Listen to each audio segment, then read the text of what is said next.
Se a gente for pegar e fazer uma enquete, você não precisa responder, tá? Responde para você, guardado aí no seu coração. Você sabe que você está acumulando brasa sobre a sua cabeça, semana após semana, com gelo ainda? Rapaz, isso é bom demais. Mas, de 0 a 10, quanto você confia em Deus? De 0 a 10, quanto você acha que você confia em Deus? Onde 0 está mais próximo da seguinte imagem.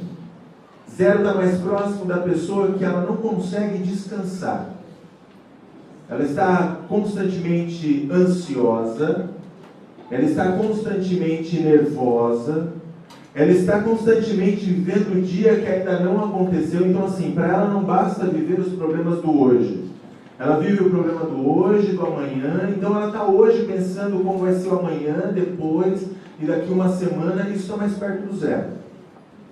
E o 10 está mais perto daquele negócio do tipo: as coisas estão acontecendo, algumas coisas estão difíceis, mas eu coloco a cabeça no meu travesseiro e durmo, porque eu sei em quem eu tenho crido. Quanto você confia em Deus? De 0 a 10. Quanto você confia em Deus? Está mais perto do 0 ou está mais perto do 10? Sabe, queridos, se nós confiamos em Deus, nós vamos ver a provisão de Deus, mas nós só vamos ver a provisão de Deus quando nós confiarmos nele. Todo mundo quer ver a provisão. Todo mundo quer ver a provisão. Hoje o pastor Zé Roberto leu aqui o texto da multiplicação dos pães. Todo mundo quer ver a multiplicação dos pães. Mas poucas pessoas querem estar no que aconteceu em todo o processo. Sabe, muitas vezes nós nos focamos na bênção, mas nós nos esquecemos do processo. Muitas vezes nós falamos: Senhor, me guarda, mas nós esquecemos qual é a nossa parte. Confiar em Deus é parte que nos cabe, e Deus fará a parte dele, mas nós precisamos entender aquilo que nos cabe.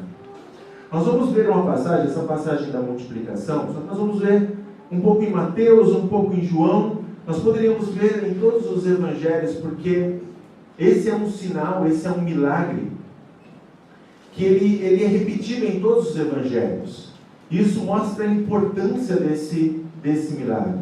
Foi, segundo alguns teólogos, um dos milagres assim mais expressivos, no sentido de tantas pessoas poderem provar e ver. Algumas pessoas chegam a dizer que não, isso não foi um milagre, isso foi só quando um pequeno garoto deu aquilo que ele tinha. Isso foi movendo o coração de outras pessoas que também começaram a tirar da sacola pães e peixes, e houve a multiplicação. Eu quero te dizer que não é isso que João nos diz.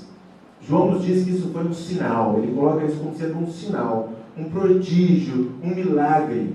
Além do que, a Bíblia diz que eles estavam famintos lá. As pessoas famintas não ficam guardando comida no saco. A pessoa faminta pega a comida e come.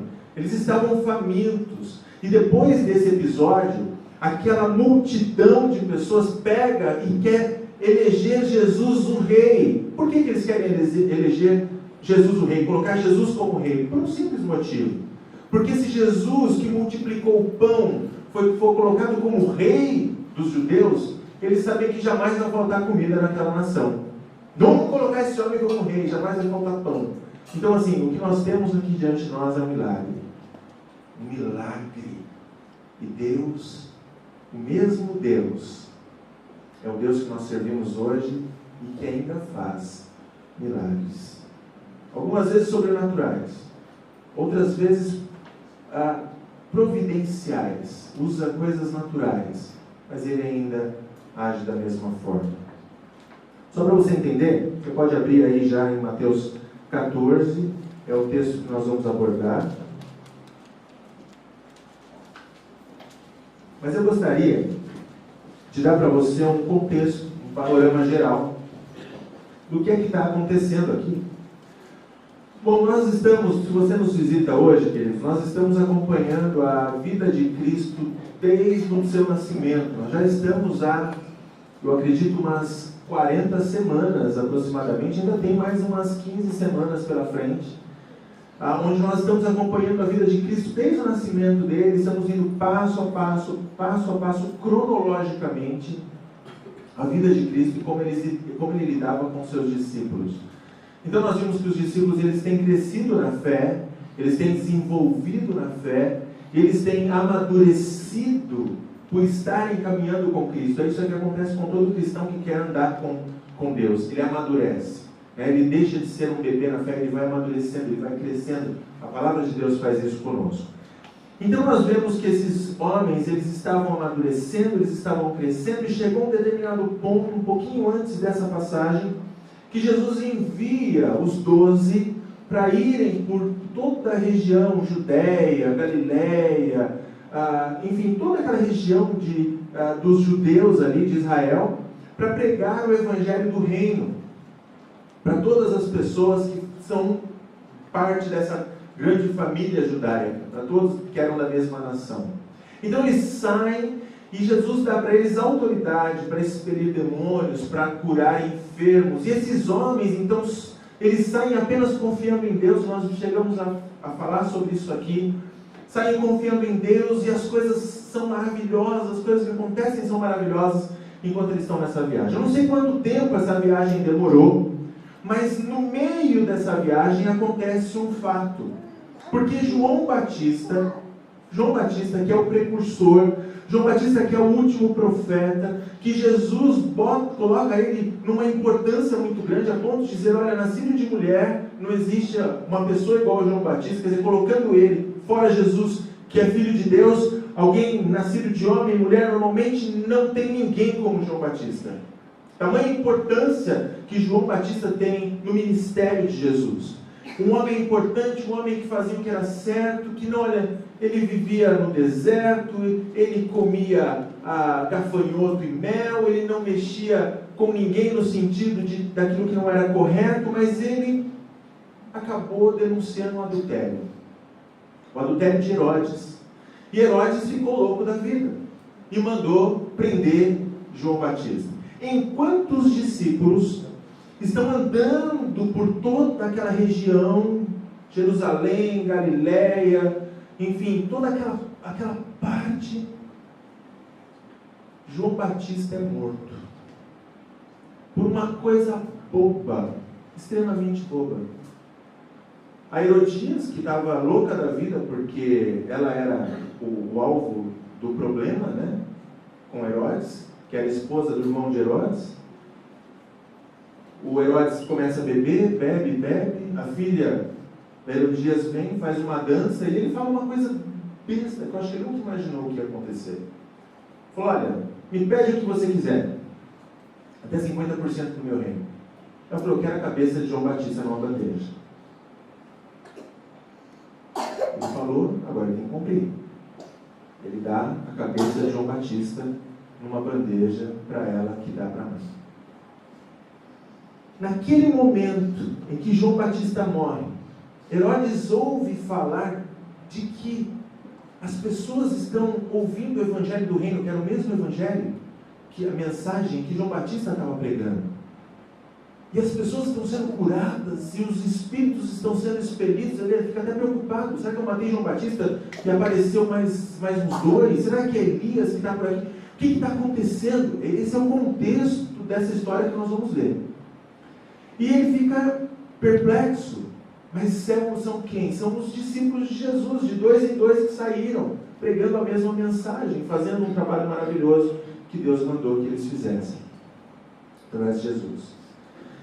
Bom, os discípulos voltam cansados, gente. Discípulos voltam cansados. Tem alguém que está muito cansado aqui hoje? Se tem, você está muito cansada, Isa? Então eu vou colocar você de pé aqui de novo, não? No acampamento eu peguei todos os jovens que passaram a noite lá no overnight, coloquei os que cochilavam, eu colocava de pé do meu lado, e ninguém mais dormiu. Então assim, se você está muito cansado, cuidado, hein? Eu posso te colocar sentado aqui na frente. Cuidado. Olha lá. Os caras voltaram cansados. Eu não sei quanto tempo eles andaram. Quanto tempo foi essa viagem? Alguns falam em meses, não sei quanto, a Bíblia não nos diz quanto tempo. Mas eles estão agora, acabaram de voltar cansados. Sabe, se você faz uma viagem de avião ou de ônibus, uma viagem longa, você já chega acabado, sabe, moído, como diriam alguns, a água da salsicha. Agora, imagine esses homens que estão andando, e fora andar, eles andaram dependendo completamente de Deus, eles não dependiam de mais nada, só de Deus. Eles saíram sem carteira, sem uma roupa reserva, eles saíram sem comida extra, dependendo exclusivamente de Deus. Quer dizer, emocionalmente, todo aquele turbilhão que está acontecendo dentro deles, tudo aquilo vem à tona, e quando eles terminam a viagem, é como se você tivesse, e quando termina a viagem, o seu próprio organismo dá aquele baque. Assim são os discípulos também, voltando dessa viagem missionária. Os discípulos acabam de voltar. Quando nós vemos em Marcos sobre esse assunto, capítulo 6, Marcos vai dizer que Jesus queria levá-los para descansar, porque eles estavam cansados, eles precisavam descansar. Os discípulos chegam cansados, é uma festa, é uma alegria. A Bíblia, quando fala da volta dos discípulos, é uma alegria.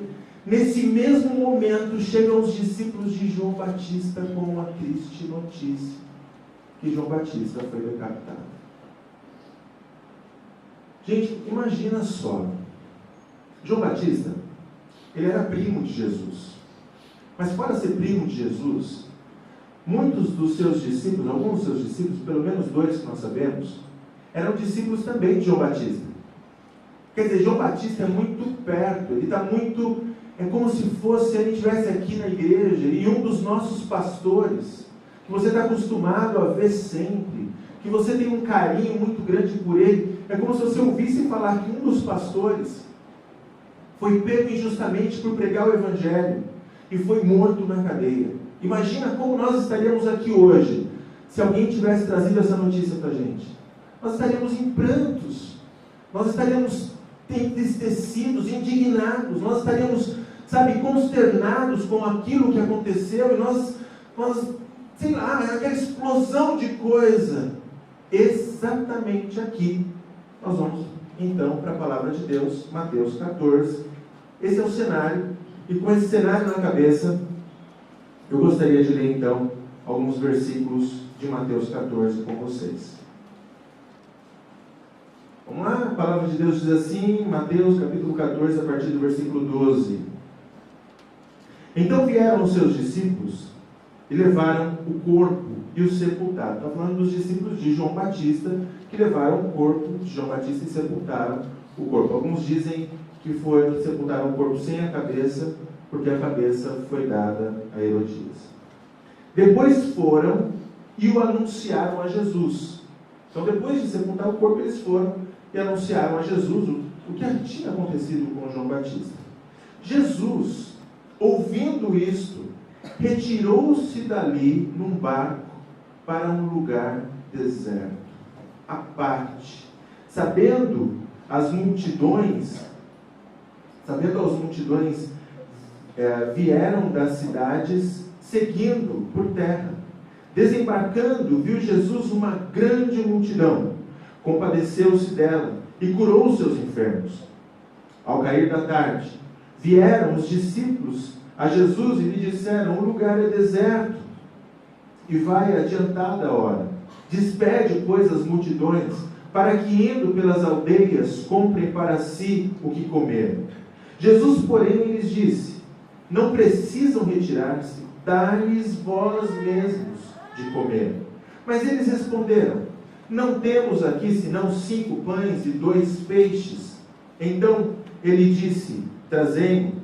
E tendo mandado que a multidão se assentasse sobre a relva, tomando os 5 pães e os 2 peixes, erguendo os olhos ao céu, os abençoou. Depois, tendo partido os pães, deu-os aos discípulos, e estes às multidões. Todos comeram e se fartaram. E dos pedaços que sobejaram, recolheram ainda 12 cestos cheios. E os que comeram foram cerca de 5.000 homens, além de mulheres e crianças. Queridos, olha, então, nós encontramos Jesus nesse momento, provavelmente com o coração entristecido, porque sim, Jesus ficava triste, Jesus chorava, como homem se cansava, tinha sede e todas essas coisas. Jesus está entristecido, não apenas ele, os seus discípulos estão entristecidos. Está todo mundo chateado com o que acabou de acontecer com João Batista. Ele olha então, meus discípulos estão cansados, olha a notícia que aconteceu. Gente, pega o barco.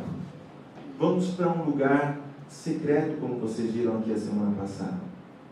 Para ter um tempo a sós. Ele precisava ficar a sós.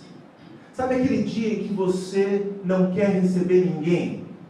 Sabe aquele dia em que as coisas deram errado? Sabe aquele dia em que as coisas não estão caminhando muito bem, que você fala, hoje eu não estou para ninguém, não me liga, não me perturba, não desliga, tira o telefone, coloca lá no silencioso, eu não quero receber o número de ninguém, eu não quero falar com ninguém hoje, porque a coisa não está boa. Esse era o dia de Jesus. Esse era o dia de Jesus. Só que quando Jesus ele sai com os seus discípulos para um lugar mais deserto, ele vê que a multidão não para de correr atrás. Eles estão indo pela margem. E Jesus, a palavra de Deus diz que Jesus se compadeceu daquela multidão, porque eles estavam doentes, eles estavam correndo atrás de Jesus. A palavra de Deus diz que Jesus olha para eles e diz que eles eram como ovelhas sem pastor. Então Jesus fala, olha, encosta o barco. Eu acredito que os discípulos naquele momento devem ter pensado, olha, não, ai não, a gente está cansado.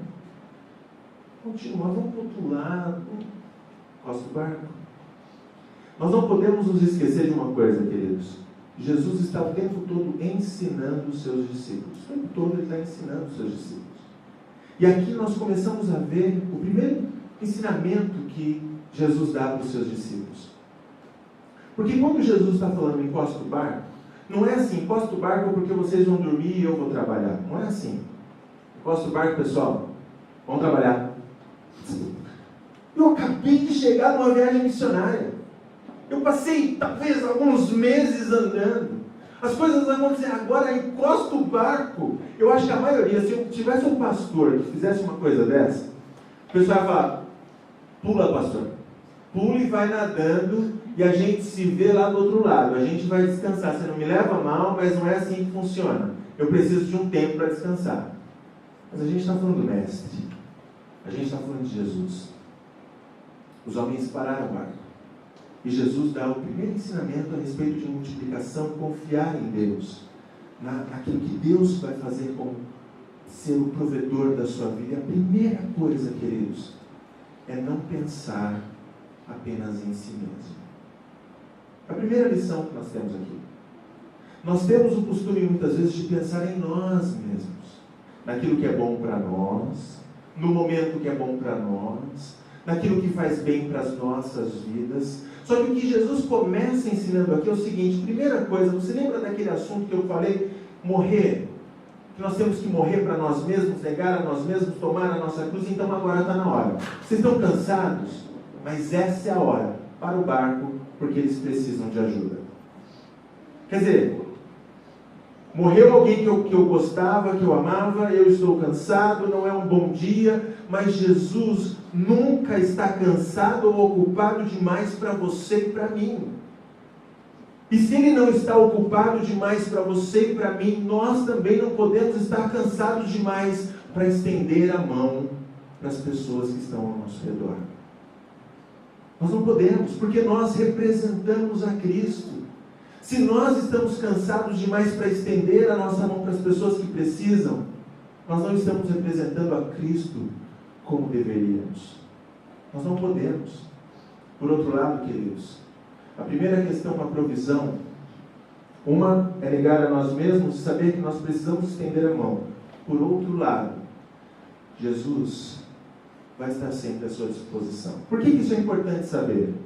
Porque quando nós estamos precisando da provisão, quando a coisa está tudo bem, mas quando nós precisamos da provisão, provavelmente você está passando por dificuldade, provavelmente você está passando por luta, pode ser da forma que for, não pense apenas financeiramente, pode ser na questão da saúde, pode ser na questão familiar, pode ser na questão de relacionamento, pode ser na questão de trabalho, pode ser o que for. Se você precisa que Deus coloque a mão na sua vida, quer dizer que você está passando por algum momento aperreado, como dizem os meus colegas lá do norte. está passando por uma situação meio difícil aí. Você precisa o quê? Que Deus provê, faça uma provisão na sua vida de algo. Primeira coisa que você precisa saber é que Deus, Jesus, jamais vai estar cansado demais ou ocupado demais para não atender a sua oração. Saiba disso, tenha isso no seu coração. Porque para confiar em Deus é preciso ter essa certeza. A segunda coisa que nós vemos, e agora eu gostaria de dar um pulo lá para João, porque em João nós vamos ter algumas outras informações que Mateus não vai nos trazer. Então vai comigo lá para João, capítulo 6, o mesmo texto da ceia. Deixa eu ver que horas são aqui, ok. O Jair vai estar pronto já para 35 minutos lá.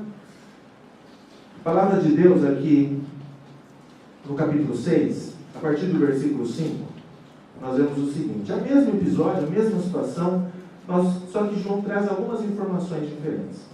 Ou a mais, né? Não diferentes, mas que somam toda essa história.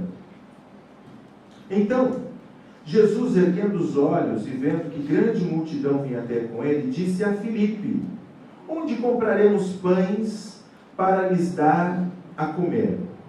Mas dizia isto para o experimentar, porque ele bem sabia o que estava para fazer. Interessante, queridos, que um pouquinho antes disso, lá no capítulo 14, você não precisa voltar, os discípulos, antes desse momento, os discípulos olham para Jesus e falam assim: Jesus, despede o pessoal. Jesus, manda todo mundo embora. Manda eles irem embora, eles vão pelas cidades, eles vão pelas vizinhanças, eles vão conseguir morar, lugar para comer, eles vão conseguir, se eles saírem agora, Jesus, eles pegam a venda aberta. Manda eles irem embora. E aí, dentro desse contexto que nós acabamos de ler, nós vamos entender uma coisa muito importante, que é a segunda lição para você que quer ver a provisão de Deus. Tá? Primeira lição: não pense em si mesmo. Assim como Jesus está sempre disposto a te ajudar, esteja você também disposto a ajudar. Lembre-se que na matemática de Deus é dando que se recebe. É dando atenção que se recebe atenção, é dando carinho que se recebe carinho, é dando perdão que se recebe perdão. Esteja sempre disposto a estender a mão ao seu próximo. Primeira regra da provisão de Deus. Segunda regra da provisão de Deus: nunca corra dos seus problemas. Nunca corra dos seus problemas. Quando nós olhamos aqui esse texto, no texto de Mateus, capítulo 14, que diz: olha, despede o povo, era mais ou menos assim: olha, vamos ficar quietinho, vamos correr desse problema, porque não tem como resolver, vai dar muita dor de cabeça. Sabe, queridos, muitas vezes nós, ao invés de encararmos a luta, ao invés de encararmos os desafios, ao invés de encararmos os testes, nós corremos dele. Não, olha, desisto. Não quero mais. Não quero mais saber de igreja não, sabe? Cansei. Não vou, não quero mais. Não quero mais saber desse relacionamento também não. Cansei, não quero. Não, olha, quer saber? Não vou mais lutar por isso não dá mais certo. Não vou, cansei. Olha, quer saber? Deixa pra lá. Ô Carretone, quantos anos de casado? 35. Quantas coisas vocês já não passaram, hein, Ana? Já pensou se agisse igual aos discípulos? Cansei. Quer saber? Deixa para lá.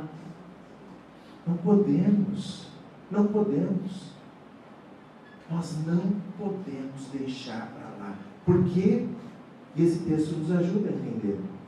Ele dizia isso, versículo 6, para o experimentar. Nós precisamos entender que na grande provisão de Deus, e Deus, Ele é o grande provedor, algumas coisas que acontecem em nossas vidas é para nos experimentar. É como um teste. Mas isso não é justo. A vida é feita de teste. Tudo é um teste. Você entra lá, no meu tempo era no primário, e para passar de ano você tem que fazer o quê? Teste. Quem nunca fez uma prova aqui? Todo mundo fez prova. Aliás, eu odiava as provas. O dia de prova era uma tortura para mim. Meu Deus do céu, prova. Principalmente quando eu não estudava para a prova. A tortura era maior. Por quê? Porque algumas provas, eu tenho que confessar, gente, eu cheguei a ter alguns vermelhinhos na minha carteirinha. Cheguei a ter. Tinha alguns lá. Não vou entrar nesse assunto, mas tinha alguns lá. Mas por que isso? Porque eu não estava preparado para passar um teste. Ou eu não é que eu não estava preparado. Fui pego desprevenido. Não. Eu não me preparei enquanto deveria ter me preparado. A palavra de Deus nos mostra que Jesus também faz isso, que Deus também faz isso conosco. Nós temos testes. Só que nós não podemos, diante do teste, correr. Manda todo mundo embora. Não, Senhor, manda todo mundo embora. Não vai dar para resolver. Tanta comida para esse tanto de gente. Eles acabaram de voltar de uma viagem missionária totalmente dependente de Deus. Eu acho que Jesus estava frustrado por ouvir aqueles homens dizendo aquilo. Frustrados. Jesus, com certeza, porque eles acabaram de voltar totalmente dependentes de Deus. Como é que agora eles tentam correr de um teste? Não, encare, vença, vá em frente e passe e seja aprovado. Senhor nos quer obreiros aprovados. Nós temos que passar nos testes e não correr deles. Segundo, nós não podemos correr das situações. Nós temos que encará-las de frente. O texto continua. Versículo 7. Respondeu-lhe Felipe: não lhes bastariam 200 denários de pão para receber cada um do seu pedaço. Outra coisa a respeito agora de provisão, que é aquilo que nós estamos vendo. Jesus é o nosso provedor, então como provar da provisão de Deus? Terceiro ponto aqui que eu queria colocar para vocês é o seguinte. Aqui nós temos claramente, quando um dos discípulos, Filipe, ele olha para aquilo que ele tem. Ele tem quanto? Ele tem dinheiro. Ô Judas, quanto tem na bolsa aí? E a gente não sabe se ele tinha 200 denários, ou se eles fizeram uma conta rápida. Judas, dá para comprar pão para toda... não bastariam 200 denários para comprar pão. Nós não sabemos, mas o que nós sabemos é que Filipe, ele não olha para Deus, ele olha para si. Filipe não olha para Deus, ele olha para aquilo que ele pode, ele olha para as suas forças, ele olha para as coisas humanas. E o dinheiro aqui, ele está representando justamente isso. Quando nós olhamos não para Deus, queridos, nós não vamos ver a provisão de Deus se nós não olharmos com fé para Deus. Se nós continuarmos buscando nas coisas humanas a resposta, a segurança, nós não vamos chegar nunca em lugar nenhum. Nós temos que confiar em Deus e deixar nas mãos do Senhor. Eu me lembro que na última viagem que eu fiz agora lá para o Acre, eu já compartilhei isso aqui, mas eu vou compartilhar de novo. Eu estava lá no dia do culto, no domingo, e lá o horário, eu acho que são 3 horas a menos do que aqui em São Paulo. Então a minha esposa me ligou e falou: amor, eu vou na igreja. Tá? Eu falei: você não quer ficar em casa? Fica em casa hoje, não vai na igreja não.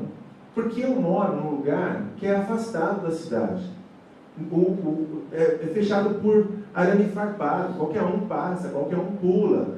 E fica afastado, bem afastado. Meu vizinho mais próximo deve ficar mais ou menos quase 100 metros para o lado. E assim, ali quando ela falou que ia, eu fiquei temeroso. Eu falei: puxa, não vai não, Érica, fica em casa. Olha, para quê? Vê na internet, a internet não funciona. Sei lá, ora, pega um esboço meu e lê, sei lá. Não, eu vou na igreja. Eu falei: então vai na igreja então. E eu fiquei lá, e o meu culto ia começar 3 horas depois. Eu fiquei lá assim: toma conta da minha família, Pai, toma conta da minha família, não deixa nada acontecer. A Érica sozinha com o Tomás ali, eu já estou aqui uma semana, Senhor, eu estou trabalhando com o Senhor toma conta da minha família. Isso, o céu não se abriu, eu não ouvi uma voz, mas eu lembrei da passagem do Salmo 127. Se o Senhor não guardar a cidade, o que acontece? Em vão vigia a sentinela. Quer dizer, não adianta nem eu estar lá, colocar um policial, colocar um BOP lá para tomar conta da minha esposa. Porque se o Senhor não guardar a cidade, em vão vigia a sentinela. Quando nós olhamos para essa passagem, nós precisamos entender: você pode fazer o que você quiser. Se quer ver a provisão de Deus, a única coisa que dá certo é confiar em Deus. Se você não confiar em Deus, se você confiar em qualquer coisa sem ser Deus, não, eu confio na economia, a economia está quebrada, então eu estou... Não, confie em Deus, porque é aí que vamos ver a provisão de Deus. Aí nós continuamos no versículo 8. Um dos seus discípulos, chamado André, esse teve um pouquinho mais de fé, mas não teve muita fé, não. Chamado André, irmão de Simão Pedro, informou a Jesus: está aí um rapaz que tem 5 pães de cevada e 2 peixinhos, mas o que isso é para tanta gente? André nos dá mais uma lição, queridos, porque algumas vezes nós temos nós sabemos o que fazer, nós temos aquele passinho de fé, mas a gente volta atrás. Sabe como é que é? Não, é agora. Senhor, olha, eu vou entregar isso aqui nas suas mãos, e aí você desiste. Não, eu sei o que é para fazer. Eu preciso pedir perdão. Senhor, não é agora, é hoje. Eu vou entregar na sua mão, provê para mim, Senhor, provê em nome de Jesus. Acalanta aquele coração, transforma aquela vida que eu vou falar com ela hoje. E quando você chega, você vira e desiste. É mais ou menos o que André fez. Ele sabia o que, ele tinha como, ele teve até fé para pensar, mas ele voltou atrás. O garoto teve fé. Por quê? Ele entregou todo o seu lanche. Tem uma multidão de gente aqui, e o garoto simplesmente entrega os seus pães, entrega os seus peixes, entrega tudo na mão de André, e André para entregar para Jesus, e agora ele não sabe se ele vai comer depois disso, ele não sabe se vai sobrar alguma coisa, ele não sabe se Jesus vai comer, ele não sabe o que vai acontecer, mas o garoto teve fé. O garoto teve fé. Quando nós vemos Romanos capítulo 1, versículo 16, a palavra diz que é de fé em fé. O justo viverá pela fé. De fé em fé. Sabe o que é de fé em fé, queridos? É que eu não sei o que vai me suportar ou me segurar no próximo passo, mas eu dou ele pela fé. Eu não sei qual vai ser o próximo passo, mas eu faço isso pela fé. Olha, eu não sei, mas eu faço isso pela fé, e pela fé eu vou caminhando. E eu vou caminhando pela fé, e pela fé. Eu não sei, os mais antigos vão lembrar. Quem lembra aqui do Atari? Videogame, Atari, que quebrava o controle? Só eu e você, Lisângela, e o Carretone ali, puxa vida, gente. Vocês estavam muito ocupados trabalhando, lembra também? Obrigado. Ou só a gente que era, né, viciado em videogame, no Atari? Pois é, no Atari tinha um jogo chamado Frost. Não é do seu tempo? Não, né? Desculpa. Eu não sou da sua geração, eu sou mais novo, então eu lembro do Atari. Você já tinha passado, né? Mas você que lembra do Atari, você lembra do Frostbite, do gelinho? Lembra? Tinha assim, um bonequinho e um monte de gelinho que ficava passando de um lado para o outro, e você tinha que ir descendo no gelinho. Ia pulando. E aí o ursinho vinha e pegava o bonequinho e levava o bonequinho. A vida cristã é mais ou menos igual ao Frostbite. É mais ou menos igual ao gelinho. Porque ele ia pulando no gelinho, e a gente esperava que o gelinho estivesse lá quando pulasse. A vida cristã é mais ou menos assim, queridos. Porque para ver a provisão de Deus, é preciso pular na fé.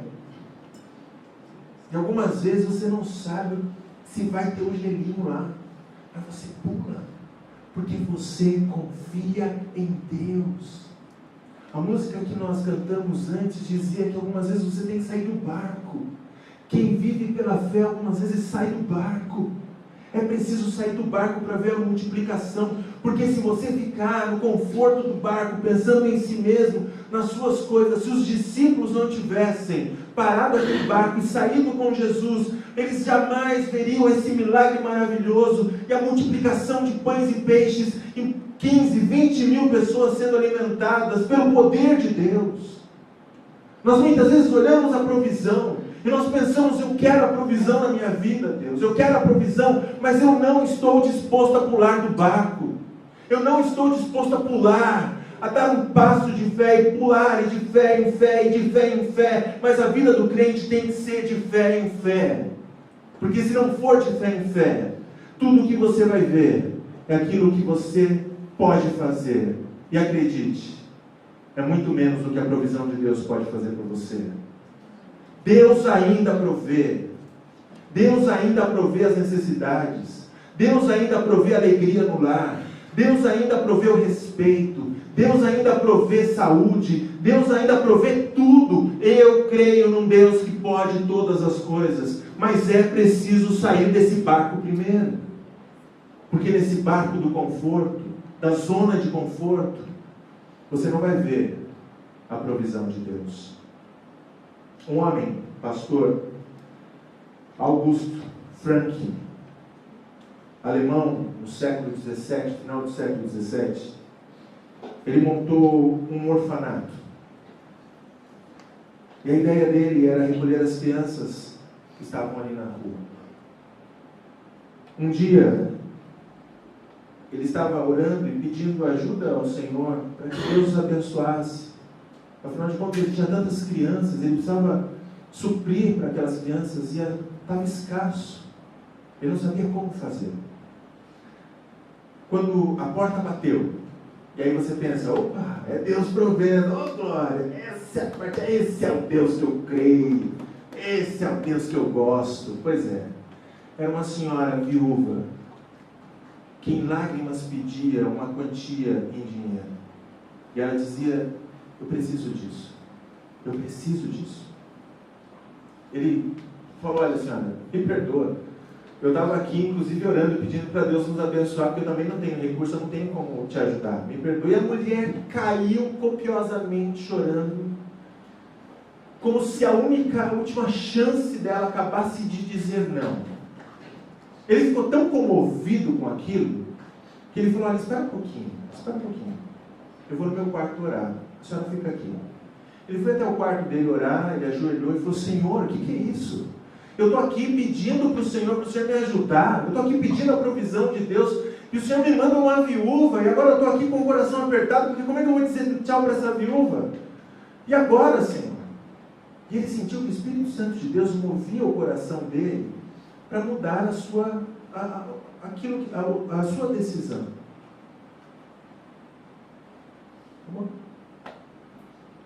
De fé em fé. Ele pegou a quantia, falou assim, eu acho que ele deve ter, né? Está aqui. Deus te abençoe. A mulher pegou a quantia e foi embora.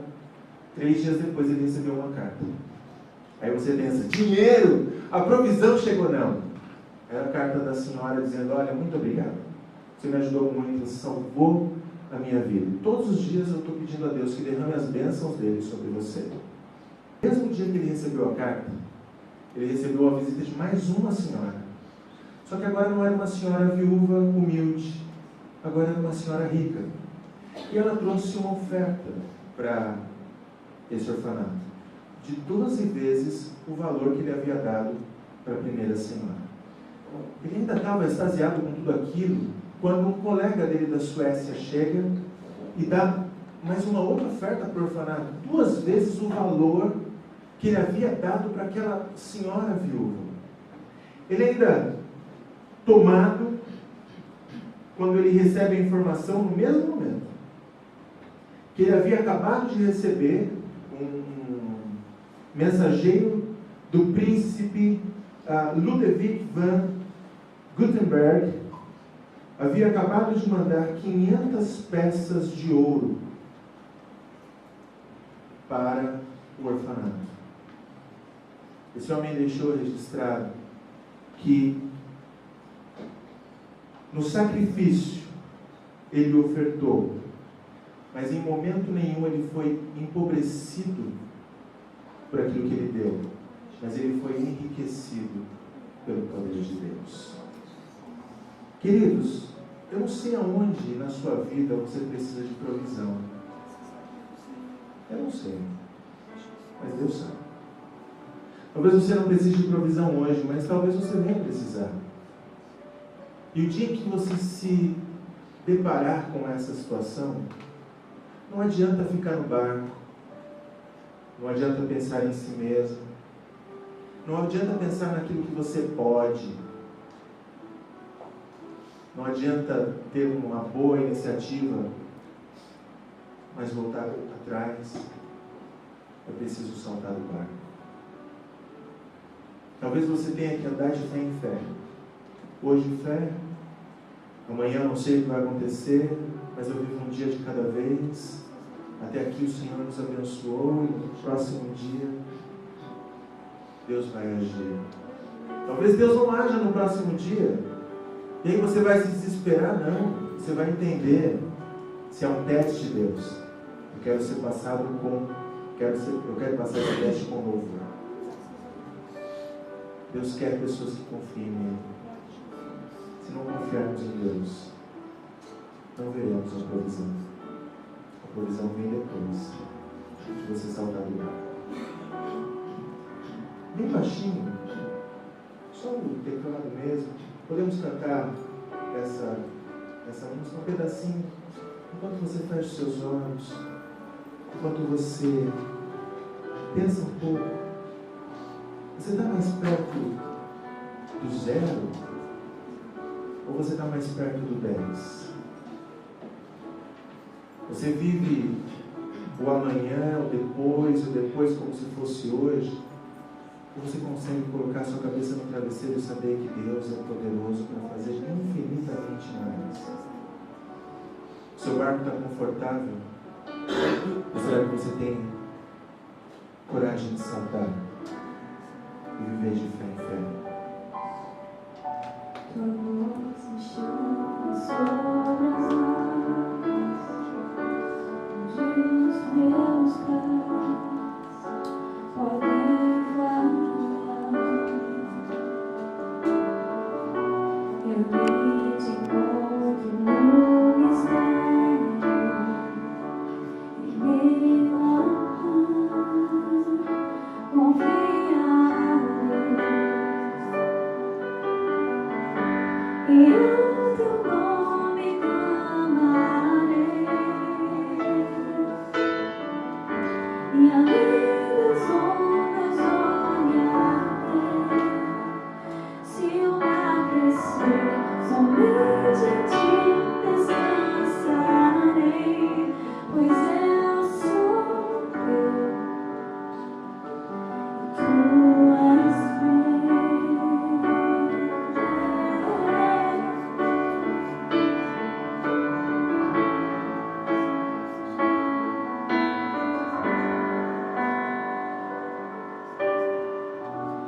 Graça contra os meus temores, tua forte mão me guiará. Se estou cercada pelo medo, tu és fiel, nunca vais falhar. E ao teu nome clamarei, e além das ondas olharei. Se o mar crescer, somente em ti descansarei, pois eu sou teu e tu és meu.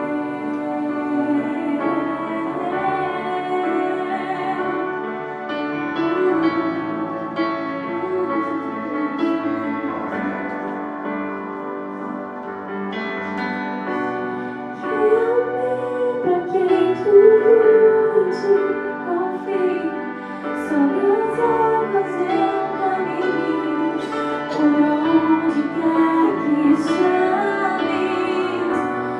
Leva-me mais fundo do que já estive, e minha fé será mais firme, Senhor, em tua presença. Senhor, nós estamos aqui, Senhor, para te clamar que nos guie, ó Deus. Nós estamos aqui, Senhor Deus, para te dizer, Pai, que nos ajude a saltar do barco. Talvez tenhamos que saltar no meio das águas, sabendo, Deus, que o Senhor vai nos sustentar. Mas como estender as mãos quando nós precisamos de socorro? Porque o Senhor vai nos sustentar. Como o Senhor, nós podemos simplesmente olhar para aquilo que não existe e vivermos de fé em fé, porque o Senhor vai nos sustentar. Mas é preciso sair do barco antes, Pai. A multiplicação, a provisão começa simplesmente quando o Senhor levanta o pão e levanta o peixe. Nós temos que colocar, ainda que seja pouco, ainda que seja pequeno, como 5 pães e 2 peixinhos, ainda que nós tenhamos algo tão pequeno, Senhor, nós precisamos colocar nas suas mãos. Porque é nas suas mãos que a multiplicação acontece, não nas nossas mãos. Nós temos que acreditar, Senhor Deus, que é em Ti que as nossas vidas estão alicerçadas, baseadas, ó Pai. E é por isso que nessa noite eu quero te pedir por todos esses irmãos que estão aqui. Eu não conheço as necessidades, Deus. Eu não conheço as dores, eu não conheço as lágrimas, eu não conheço, Senhor Deus, aquilo que tem causado aflição. Mas o Senhor conhece. O Senhor conhece. E eu te peço em nome de Jesus que tome em tuas mãos cada um deles e os abençoe, Pai. Que eles possam ver a multiplicação, que eles possam ver a provisão, que eles possam sair do barco, que eles possam viver de fé em fé, em nome santo de Jesus. Amém. E de fé em fé, tem um casal